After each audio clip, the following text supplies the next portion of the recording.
Hey guys, welcome back to my channel. So as you can see from the title, today is going to be a how I moved to Germany video. I really thought this video would be helpful to all of my subscribers who want to move abroad, just to see kind of how I did it, and maybe this can inspire you to take a step. Obviously right now is not the best time to move abroad with the coronavirus outbreak and scares, but I still wanted to share my experience. Just a disclaimer, I'm not like promoting that you do exactly like what I did, because obviously this is not going to work for everyone. This was just my steps on how I got to move abroad. So I've written everything down on my iPad, so I will be looking down to basically answer the questions. So obviously the first thing that you should do is do research on what you can actually do abroad to support yourself financially, because in the end this company or job is going to support your visa. So you need to do like hardcore research on what you want to do. In my case, I studied English, multicultural literature, and I also did study a little bit of English teaching. So it was a little bit easier for me because I could just go abroad and start teaching English. So that's the route that I went on. I went on Google and I just did a lot of research, like what kind of language teaching jobs do they have abroad? And I specifically looked in Germany, in the area that I wanted to live in. So obviously you need to do research. Where do you want to live? And then you look and find what type of job you want in that area. Yeah, and so for me, I found a language school who was hiring in the area that I wanted to live and work. I sent them an email and then they asked for my resume, and they actually just asked me what are my availabilities to do the interview. So the company that I worked for in the beginning, I will put actually right here on the screen. They were amazing and they're always accepting Americans or native English speakers in general to teach English. So if you wanted to also go this route, you can definitely go on their website, see if they have any opening positions in a country that you want to live and work in, and go for it. So the next step after that, for me, I was very lucky. They really wanted to interview me, but the interview was obviously going to be in Germany. At this time, I was still going to college. I was in my last year of college in New York, which meant that I had to fly myself to Germany for the interview. It wasn't too bad because I did it during the Christmas break and I thought of it just like a little vacation. So I paid for my own flight to go there, my own hotel, did the interview, I got the job on the spot. So after I got the job, they sent me the contract 1 month after that. And of course I had to let them know like when I was going to be finishing college and then when I could potentially start. So we estimated around like July to start. That was basically it. So since I just found this job, now I had to actually move into, the moving abroad part. I had about 6 months to finish, obviously, my last year of college, and also to save up more money so that I can support myself in the first month living in Germany. I worked 2 jobs. I didn't really have a social life because I was saving every single penny. There was no way to meet friends in between all of this hustle because I really wanted to move abroad and I really wanted this to be successful. So I worked basically 7 days a week. I was a waitress and I also worked at a movie theater. While working these 2 jobs, I also thought it would be a good idea to start actually my visa process to go into Germany.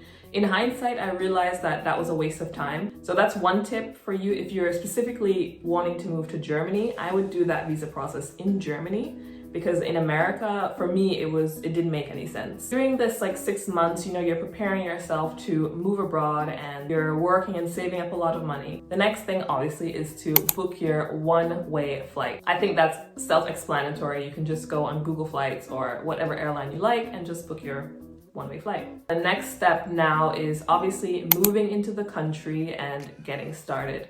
In my case, I had my ex-boyfriend at the time, so when I first moved to Germany, I was just in an Airbnb for 1 week, and then I actually stayed with him and his family for a whole month.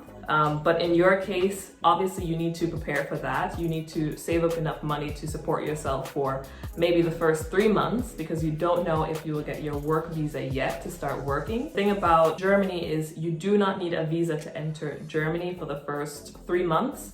So in that 3 months, you could stay in an Airbnb and then, work on getting your visa and your work permit.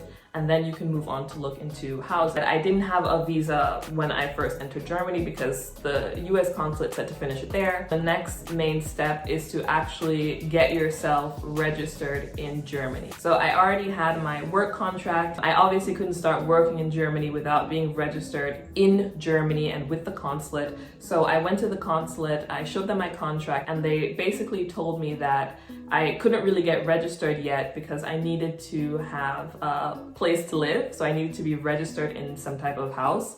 And I also needed to have a bank account. And so this to me was like a little bit of a conundrum. To get an apartment in Germany, you most definitely need a work contract. And in my case, I had a work contract, but I hadn't started working, which means that technically I wasn't making money even though I had a lot of money saved up. So if the person who wants to rent you this apartment, they see that your start date is like 3 months from now, they obviously see that you are not German, you're not from here. Why would they want to rent you an apartment? You know what I mean? And this is what you need to bring to the consulate to show that, you know, you are here in Germany. In my case, I was a little bit lucky because I was living with my ex-boyfriend at the time, and so his parents gave me this paper which said that I was like living at their house, and that worked enough for the consulate to see that I was registered somewhere and that I could live somewhere. So I know in many people's cases this is not going to work out for you where you have like a ex-boyfriend that you can live with or a boyfriend who you can live with. I have heard from other friends that they did just stay in an Airbnb. They had the owner of the Airbnb, there's like a form that they signed that said that you're living here, and then you can bring them to the place where you get registered and they will accept that paper from the Airbnb host that you are living there. So do not despair. There are options to do it, but it is a little bit confusing, and it's just, yeah, it's really confusing. So after I had this proof that I had somewhere to live, I then had to find a bank. So I went to this bank to register myself. It was called Kreissparkasse. I got an account there, but I wouldn't recommend this bank for me personally because first of all, I had to pay, I think, like 10 euros every month for my debit card.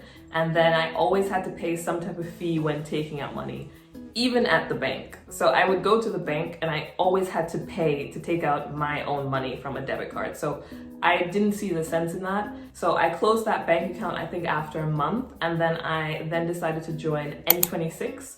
And this is like an online bank and everything is done in English. It can be done in any language, I believe. And it was so easy to sign up for this bank. I still use this bank right now. I really love them. It has a really nice setup on the app, which makes it very, very easy to use. So after I got all of my documents together, I had my place to live, I had my bank account, I submitted my documents, and then I waited about roughly a month and I got an email that my permit was ready and it was approved, and then I just went to pick up my permit. And then that was basically the end of that registration process. So I think the next main step after now getting approved, in my case, it was to find housing. So find an apartment, find somewhere to live. I was lucky enough that the company sponsored me and they paid for an Airbnb for 2 months of housing. So they paid for 2 Airbnbs for me, which was amazing. I got to use that 2 months to save up money for my real apartment. And in those 2 months, I was looking for places to live. I will put up 2 places here, which you can also look where to live. And I will say finding housing in Germany is very, very difficult, but I was so lucky enough for every apartment that I found. Yeah, they gave it to me on my first visit, which was amazing. I mean, that doesn't happen to anyone, especially, you know, a foreigner, but I was very lucky there. My recommendation, if you're specifically moving to Germany, if you're looking for housing, on those 2 websites that I just put on the screen, definitely try to write your intro email in German. So try to have a friend help you to write a really nice like intro email about like, do you smoke, what you do for a job, do you have pets? Because literally so many people are looking for apartments. So in my case, in my first apartment after the 2 Airbnbs, which were sponsored by my last job, a friend of mine who sent me this like newspaper listing, and he was just like, oh, you should go see this house, you know. And so I just went to go look at this one apartment. Realtor gave me the apartment on the first day. And with my second apartment, so this apartment which I'm living in now, I basically did all the research myself on Immobilien Scout. I sent out a lot of emails. I was doing like a viewing tour, and this was the second apartment that I saw, and I'm very prepared. So I brought all of my paperwork. I brought my credit score for Germany. I brought my work contract. I brought like a copy of my passport, a copy of my residence permit. I brought like everything because I want to be prepared and I want to show people that I really like your place, and if I really like it, I have like all the documentation like on the spot. So here it is. So yeah, I came, I viewed this flat, I showed all of my paperwork, he really liked me, and then he basically gave it to me on the spot again. So I got it like right away. And I will add, for me, when I first moved and I started working as an English teacher, I learned that this is not really something that I want to do forever, and I really wanted to live in Germany as like a real life thing.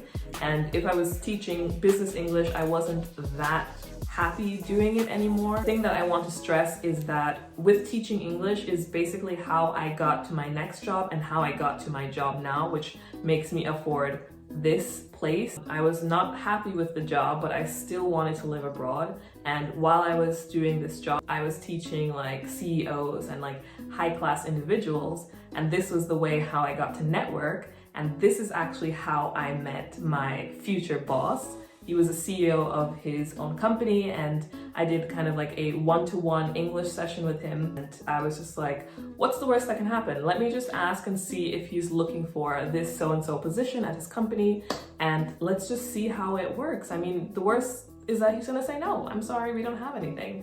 And so I called him up. Basically, I just asked him like, do you have any positions, anything open? And he was just like, let me think about it. And then I got an email, and then he said, yeah, we will create a position for you, actually, because he didn't have one. They were interested in the idea of having this position. And so the point that I want to make is that you have to take and grab for your opportunities. It's not going to just like come landing in your lap. You literally have to just go for it and just, I mean, what's the worst that can happen? Nothing. So yeah, guys, that is the end of this video. I hope it was really informative. If you have any further questions about like finding housing or help with this topic, or how do I get a bank account, or blah, blah, blah, just let me know. Just shoot me like a direct message on Instagram, or just put it in the comments below, because I read everything, and I'm here to help you as much as I possibly can. So I really hope you guys enjoyed this video, and I will see you in the next one.